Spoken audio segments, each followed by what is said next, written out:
Detection start होगी 5 second बाद।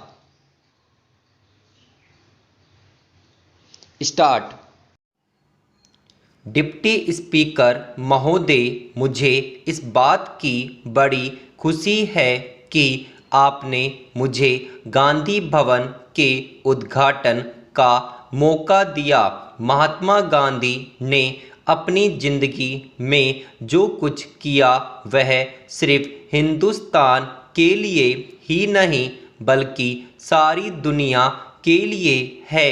हम उनकी यादगार में कोई इमारत खड़ी करके या संस्था बनाकर किसी तरह से अपने काम में बल हासिल करना चाहते हैं, इसलिए हम उनके नाम में स्मारक के रूप में जहाँ तहाँ कुछ बना रहे हैं। आज सिर्फ हिंदुस्तान में ही नहीं, हिंदुस्तान के बाहर भी जहाँ तहाँ गांधी जी के स्मारक के रूप में इमारतें बनाई जा रही है।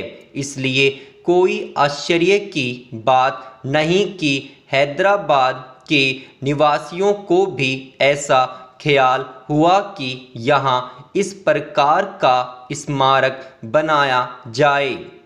यह सिर्फ एक इमारत ही न रहे बल्कि जैसे सरदार पटेल ने कहा था, यह जानदार स्मारक हो।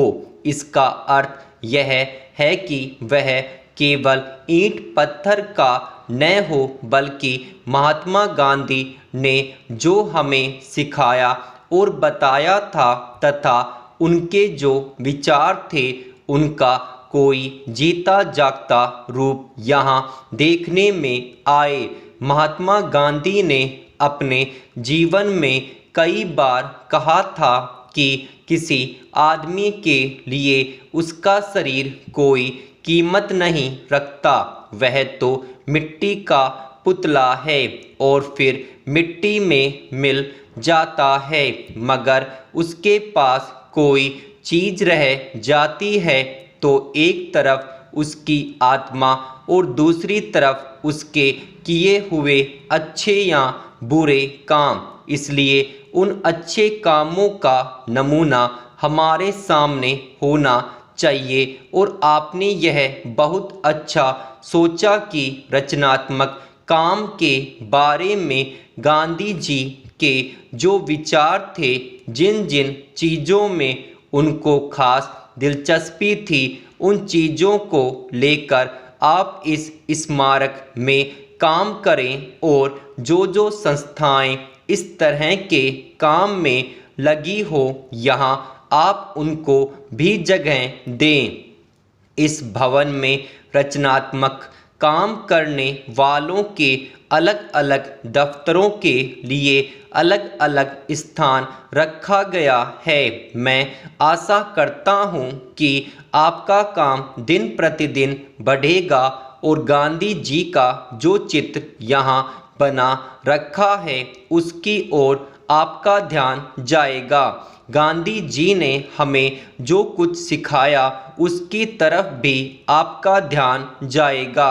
अपनी जिंदगी में उन्होंने कई बार कहा था कि यदि चरखा चलाने वाले को उस पर विश्वास न हो और उसको वह ठीक से समझ नहीं पाता और केवल उनके कहने से या देखा देखी चरखा चलाता या खद्दर पहनता है तो काम नहीं चलेगा, क्योंकि इसका अर्थ तो केवल इतना ही हो सकता है कि जब तक लोग उनको मानते रहेंगे इस काम को करते रहेंगे और जिस दिन वह आँखों से ओझल होंगे उस दिन यह काम बंद हो जाएगा।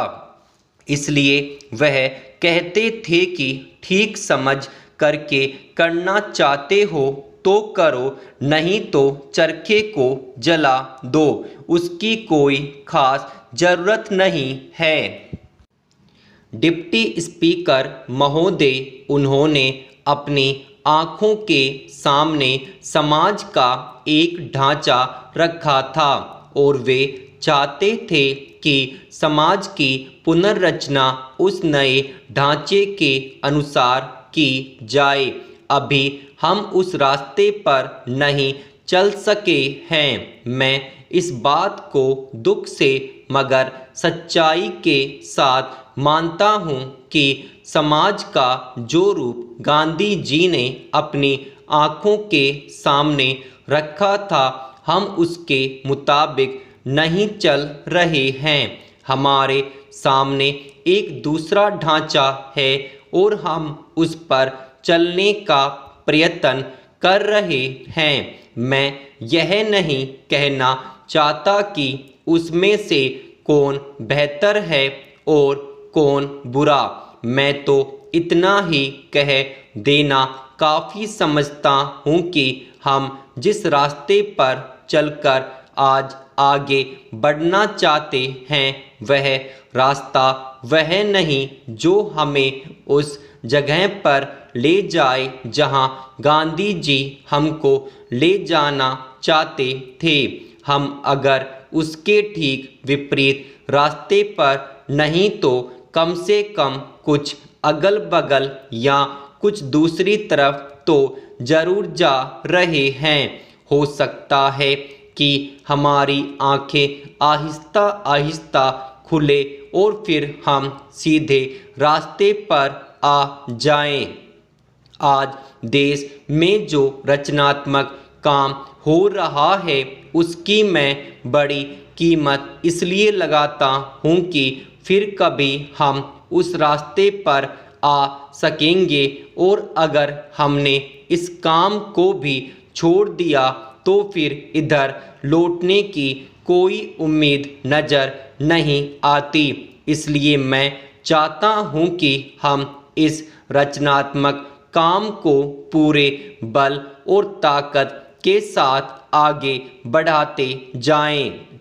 बहुत जमाना हुआ जब एक अंग्रेज यहाँ आया था। वह बड़ा विद्वान था। उनकी किताबें अब भी चल रही है। गांधी जी उस समय खादी और ग्रामोद्योग की बात चला रहे थे। आप जानते हैं कि पश्चिमी देशों में कोई भी चीज़ ऐसी नहीं जो बिना यंत्र के हो।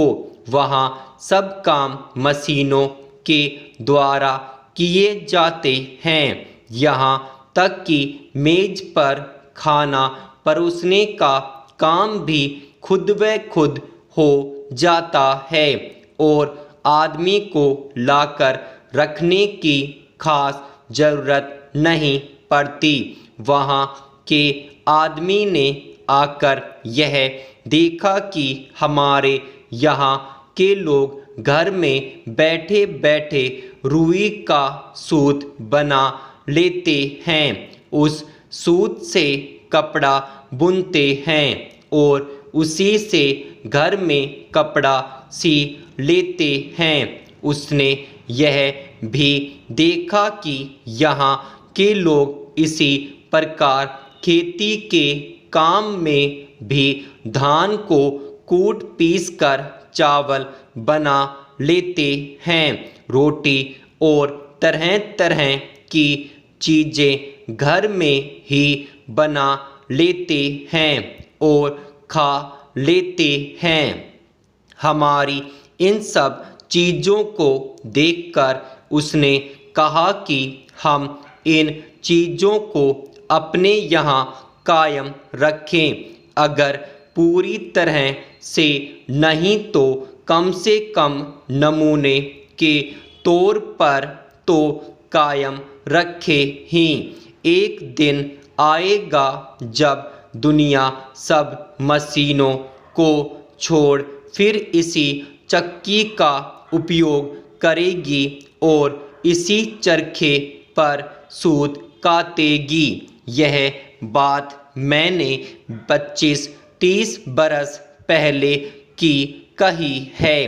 पिछले 2500 वर्षों में साइंस की तरक्की हुई है और पिछले 10-15 वर्षों में तो बहुत ही हुई है।